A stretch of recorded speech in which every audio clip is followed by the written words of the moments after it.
Good morning. We're at Dinosaur National Monument on a bright, hot, sunny day. And I'm going to give you a little geology lesson of the planet Earth. So what you see out here are the remnants of originally of an ocean. This whole area was part of an ocean. And when the supercontinent Pangaea broke apart, these oceans came in. But then the continents moved and collided with one another. To give you an example, there are remnants of South Africa on the coastline of Maine. So it literally flipped up, smashed into Maine, and then rotated back to where it is today. So the continents were constantly moving. And as the oceans receded and moved into what we now know as the oceans, inland seas, this entire area was covered by inland seas. And so at the bottom you've got limestone, which are small little animals, sea animals, oysters, clams, and things like that. And when they died, their bodies sunk to the bottom, and layer upon layer upon layer of small animals then created a bed, and then the sea receded and they dried into a rock formation. And then another sea came back in and did the same thing. And then the sea went away again. And then what ends up happening is that big rivers, several big rivers came in, and they moved everything around, and they had the sand dunes that were created when the rivers left.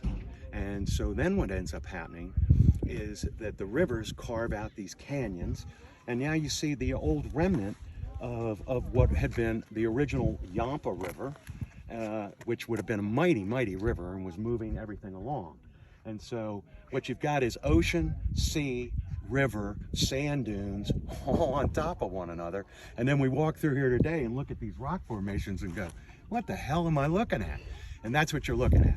So, but what this park is most known for is this quarry right over here. The quarry is a mountainside that was excavated originally by Earl Douglas from Carnegie Museum in Pittsburgh. He came out here in 1909. He started digging in the Morrison Formation, and he saw 8 tails sticking out of the rock. And they started excavating, and they've been excavating ever since, and they continue to excavate. They have excavated over 500 complete dinosaurs. So why would all these dinosaurs be in this one spot? Because once again, this was like a river, all right? And it dried up and the dinosaurs died.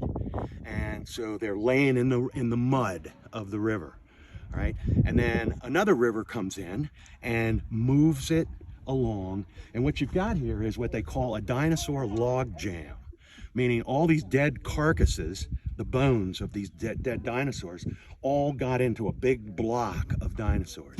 All right, and they got covered with mud, covered with mud, covered with mud. Now, to put this in perspective, what we're talking about is 150 million years ago. All right, so over the course of 150 million years, these dinosaurs were constantly getting buried and more. So then Morrison comes along, starts digging, and he's like, whoa, look at all these dinosaurs. And they're all big dinosaurs because the river moved everything along really, really fast. And so the little dinosaurs and lizards and turtles and things like that, they all got washed away. But these big dinosaurs all got wedged on each other, and then they got embedded in this hill. And Morrison's vision was not just to excavate all these dinosaurs out. His vision was to make this a living classroom. And so what they've done is, if you imagine a taller mountain here, he dug out a bit the top section. And when they got down into this Morrison section down in here, they left the dinosaurs and they built a quarry underneath it.